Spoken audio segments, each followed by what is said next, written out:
All right, so the other day I was having a great chat with my buddy Tomo Fujita. I'm sure most of you know who he is. He's a great guitar player, great guitar instructor. He teaches at Berkeley, and he's got a big online presence. He's very kind of known for being a good instructor and good player, so people really like to watch him.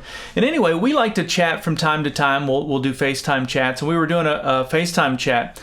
And I thought it'd be cool if we captured that. And so he turned on his camera, I turned on mine, and we captured most of it. My camera cut out through parts of it. But anyway, I put together sort of a highlight reel of that conversation, and that's what this is. It's edited down. I edited out some of it, but you're going to kind of jump in mid-conversation where we started off talking about our 65 Stratocasters that we both have, and it kind of led into some interesting thing from an educational standpoint. And that's why I wanted to put this together, because I think this will be of interest to you. In particular, we were talking about string bending and vibrato and some of those nuances that really make your playing sound unique and make it sound like you. And so Tomo is the master at that. So I was really more of a student in this, just asking him questions and trying to learn his style, because I think he's one of the best when it comes to that. So anyway, that's what this conversation's all about. We started off just talking about guitars, and then it sort of morphed into an educational piece. All right, let's take a look. Out of all the guitars that you have, and I see on your Instagram channel, you're always showcasing these awesome guitars. Not always high-end ones, though. Sometimes I see you playing these lower-end guitars, which I think is kind of fascinating, because, you know, you're an instructor, and that's what a lot of students have. Yeah, just because, as you see, I have my own guitar lesson channel, and then guitar lesson site. And not everybody has enough cash to spend, buy a great guitar. And so if I only use expensive guitar, it's not really fair to everybody. So so that's why I started buying, really cheap guitar, like a Squire or anything like that. Then sometimes on purpose, I buy really beat up one, so I could fix it. Now I understand how pain people has to go through this one, I just want to try out. So that's why I have few cheap guitar, and then how to intonate it and how to set up neck relief and all that, and I can teach that to students, so that's why. Yeah, that makes good sense, because that's kind of, we all started, well, I don't know all of us, I know most of the people like our age, the older guys, we started with cheaper guitars. That was, I didn't know anybody that had a good guitar.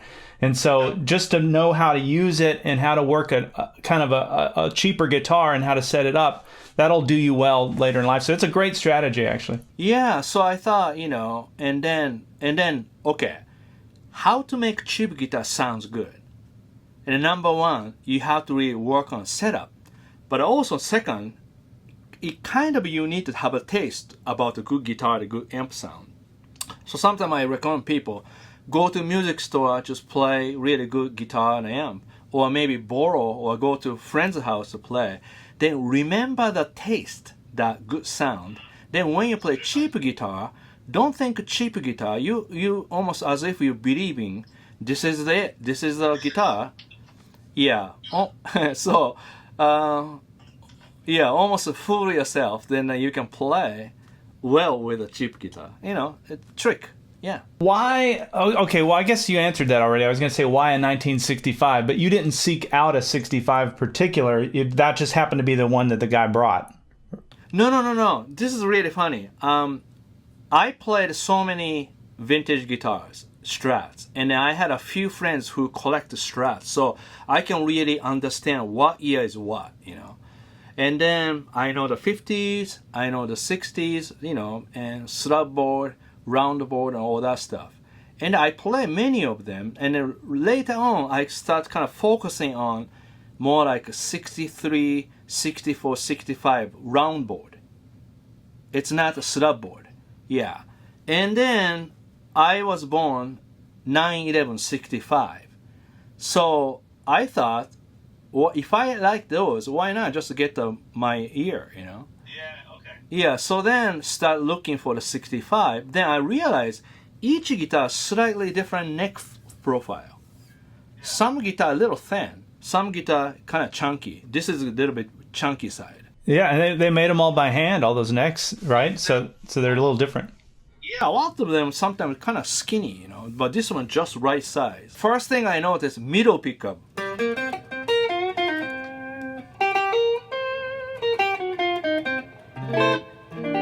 Usually, middle pickup, rear pickup knows like a kind of thin sound.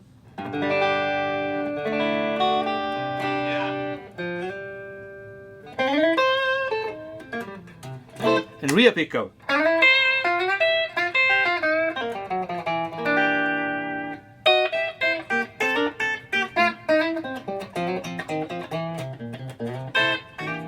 Nice sound.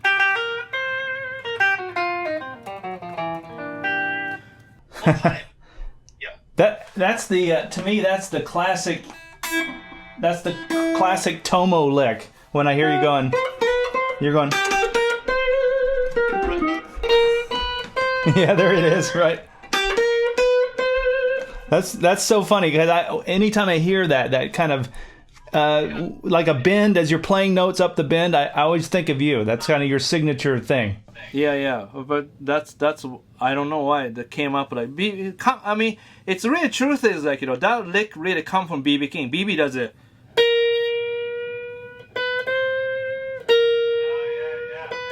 So he does it like that, right? But then I repeat.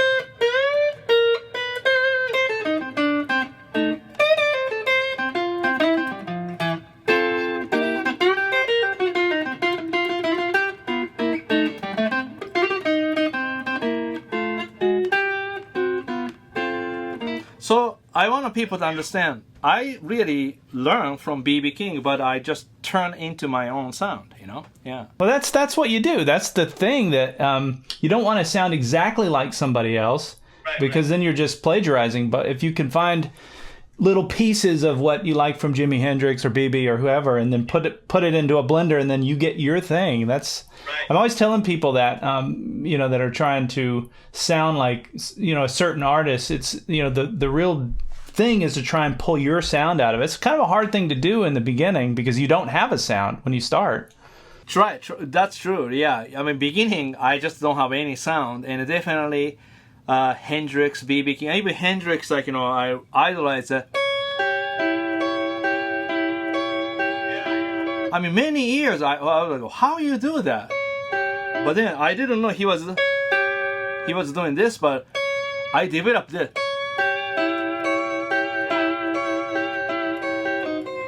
Yeah. And Robert Cray is another one that does the like vibrato on a chord. I think of him, and he probably got that from Hendrix. Who knows, But anytime I hear that chord, like a real fat chord, and then vibrato on the chord that's happening with the left hand, I always think of like Hendrix or Robert Cray. Oh, I see. Yeah. Like that, right? That's a really hard thing to do. I think you probably you deal one-on-one with students every day at Berklee. I don't have that luxury, so I just have to hear it after the fact through comments. But I see the one thing that I see most struggles with, it seems like, have to do, at least in terms of technique, have to do with vibrato. Or I get more questions about that than anything. And that's a hard thing to do. I can imagine it's a little easier maybe for you in person, to sit down with you and have you kind of guide somebody. But online, it's a really difficult thing to try and explain. You almost have to feel it in a way. Right. Online is really difficult to teach vibrato. But I really worked on a vibrato, but mostly I think I worked on so much correct.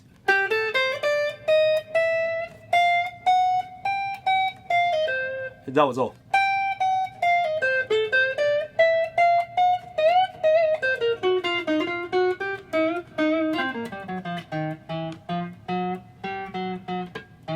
Wow. All done with bend control. Yeah,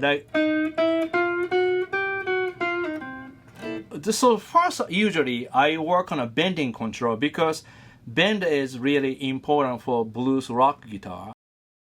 Yeah, but then here's an important. Everybody kind of people already adding a vibrato, but vibrato timing is too fast sometimes. Timings mean I show you. I add a vibrato like this.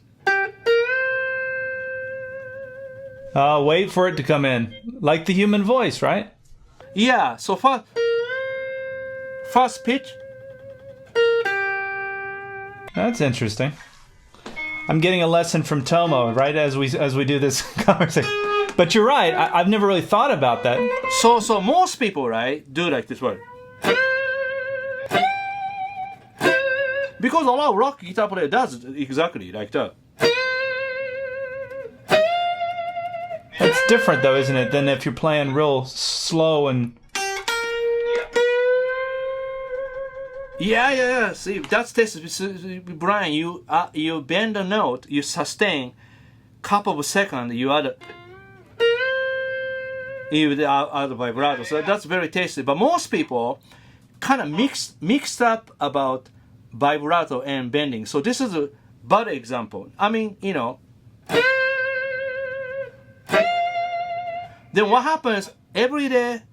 You do that, and you only get one sound. So I teach students, separate them. Straight sound, adding vibrato. This way, this is a special, quicker one. See, in other words, you already have a special one if you add one more, Most people write into vibrato and bending. So almost two techniques in the same time. That's why I guarantee it doesn't work. Everybody sounds the same because that's you jump in and just ended up with. So what I do is I separate them. I only teach bending. Then I do next one, only vibrato. Then we mix them. If you want to understand what not to do is really look for karaoke singer. Like karaoke singer in Japan is always like right away a lot of vibrato. So you can really hear the picture. Actually, my father sings like that. It's horrible. that's a great example. Immediate vibrato. Yeah, immediate vibrato. You just you basically faking your pitch. You can't hear the pitch. Then you add more reverb. And it sounds like opera singer also. See, I guess the mechanics of what's going on with the human voice is you are running out of breath as you hold a note, and as you run out of breath, the vocal cords start to quiver. Probably, I think that's what's going on. I'm not a singer, so I can't really speak to that. No. That's actually great because that's why it sounds very natural. Your voice is trying to hold that pitch so it starts to quiver versus the way your dad does it, which is right into it. I see. I never thought about that. Almost like a muscle just kind of getting tongue. That note, like it's trying to. I think that's how I interpret it. No, that's a great way to. Yeah. That's a great way to say. Yeah. And same way, like I add a vibrato is this that.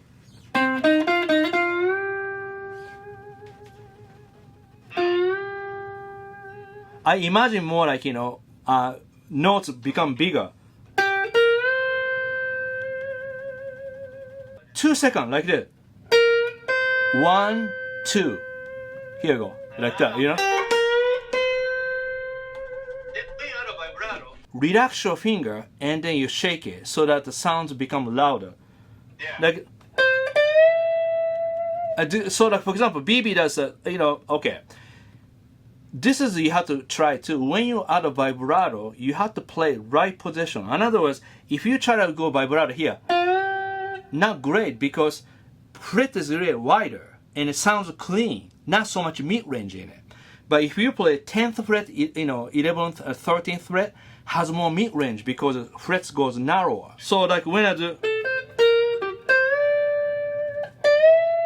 this is something.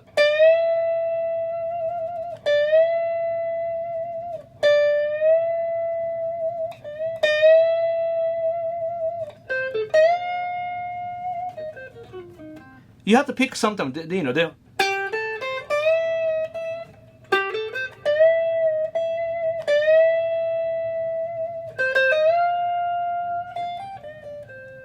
so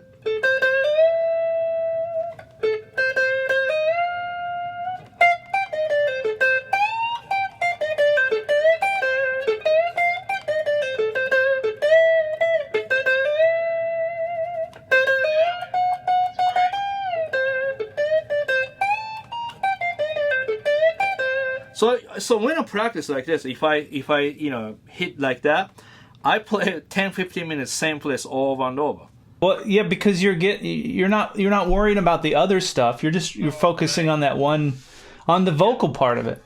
See, this is an interesting, we set out to do this video talking about Stratocaster, but there's all these side, conversations that come out of this, because as I'm such a guitar nerd when it comes to learning how to do this stuff, and I listen to this, and because this is the stuff that I've wrestled with for years, trying to get vibrato, trying to do it right. I listen to guys and I want to sound like certain, but to have a conversation like this, it's kind of difficult. You have to have somebody like Tomo that you can have the conversation with. So some of you that are watching this will probably be totally fascinated, and some of you might be bored to death. But this is the real stuff. I mean, this is the stuff, a lot of times people are focused so much on trying to play all over the neck and trying to play faster or play this mode or that mode. But it's these little nuances that you've really got to spend time on. And they're not as hard as some of the other stuff, because they're more limited in scope, but they can really make your playing sound like you. Yeah, that's right. Yeah. So other trick that I have is right now I just made a really comfortable sounds which has a reverb on. So this effect, if you stop, still sounds kind of sustained like that. Yeah. But then when I practice, this is my practice sound.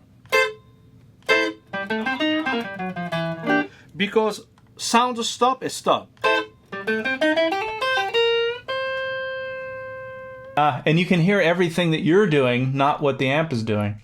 Right. So now I'm adding a vibrato to make more like a reverb.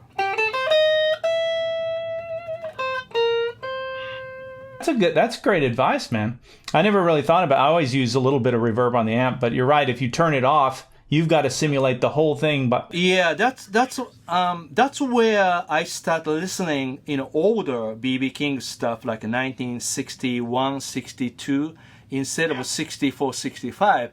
Back then he didn't use a reverb, not so much, just because they didn't have a reverb, 1961 or 62, right? So, reverb combo amp appeared around 1963, 64. So I look for even Grand Green, all the records like 61, and you can hear reverb from records because one side they add a reverb on when they are mixing.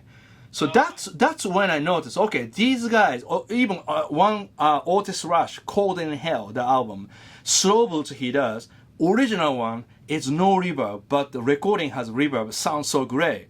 But then I discover that performance made by without the reverb. That's when I start not use any reverb in my life. In other words, when I'm home, almost I believe reverb not exist in my house. This is more my sound.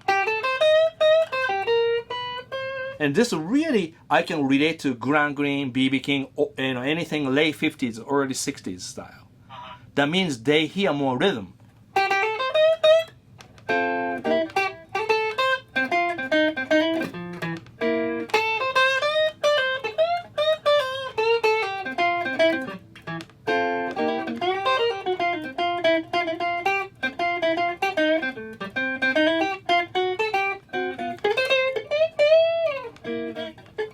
Like everything they do, it's just so much nuance. So Tomo, do you play? I mean, you're so good at just playing without any kind of jam track, just playing by yourself like that. And because I can hear the chord, I can hear you going through the chords. Yeah. Do you find that that's a better way to practice than to put on a jam track or play along with something that way? For example, I never practice with jam track. I only demonstrate when I teach if students request me to do that. And I have my own recording, my album, sort of jam track, band, but that's real band. They're really, reacting right place, right? So this way, basically, right here's a metronome. I use, simple metronome, and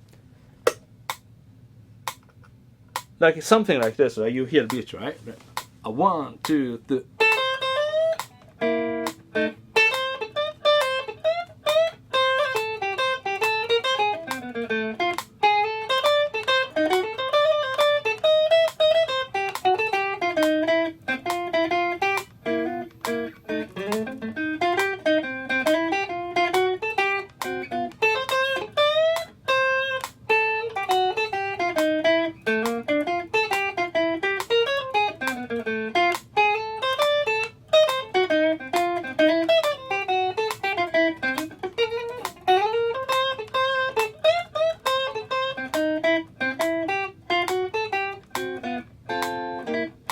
So this way, I have 100% responsibility to follow the chords. Right, and you have no excuses with the metronome going there. It's holding you down. Exactly. This way, if anything sounds bad, it's all my fault. Do you know what I mean? And then I record all the time. I record everything on my cassette tape. Oh, you go cassette? Yes. Why cassette? Cassette has limitation. Oh, wow. You really like these limitations, don't you? Yeah, because of my life. No reverb, cassette, metronome. You like to be kind of locked down in a way, which is that's discipline. So, it's all discipline, isn't it? Also, what happened is like a digital recording, it's a little bit difficult to hear the nuances, my touch, you know. So my daily thing is this. Ah, there we go. Going back to the 80s. Right. So this is I use almost every day. Then I have a cassette tape. So the cassette tape limit. So if I record one idea in the end, and I have to listen from the beginning. But if I have a file, I keep adding a file just like a photo. I don't look at everything. Do you know what I mean? So this way, I have just, it's just my way to cut. Interesting, because I kind of get where you're going with that, because you're putting a pressure on yourself. With a cassette, it's not endless. And it's more like in real world, whether you're jamming with friends, whether you're playing in a band on a stage in front of people, or you're in a recording studio, all of those scenarios have a limit. Right. And so you're kind of getting used to that limit with a cassette. That's interesting. Right.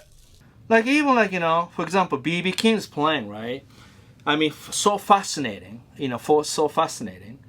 Yeah. Why B.B. plays like why B.B. plays? Because I think his knowledge was not there. This is the problem. Most people has knowledge of that right away, day one. I think his knowledge was like this. First.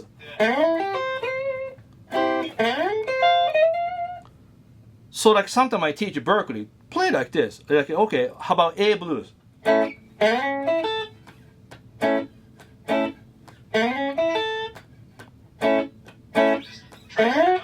Right, trusting.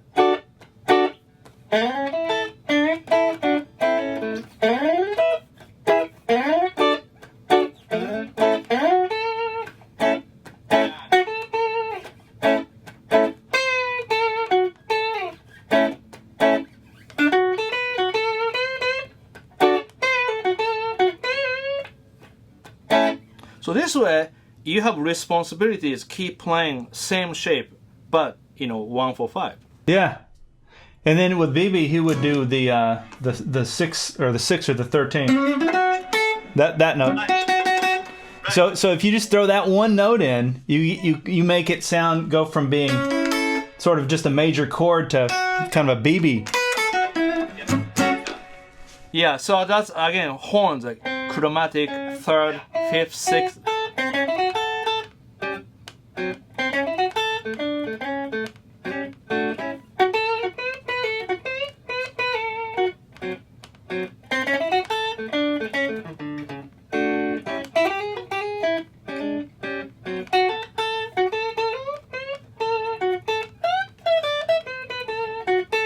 All right, so about that point in the conversation, the battery on my camera died, but I wanted to put this together and share it with you because I thought it was interesting. And we'll do more like this. If this is of interest, let me know. I mean, this is the kind of thing that's actually very easy for both of us to do. We turn on cameras and we just talk. I mean, there's no planning or anything. And I'd encourage you to check out Tomo's website. It's called Guitar Wisdom. So if you do a Google search for Guitar Wisdom, you'll see it right at the top. I can't remember the URL. The URL is a little different, but just do a Google search for Guitar Wisdom and you can check out his instructional site.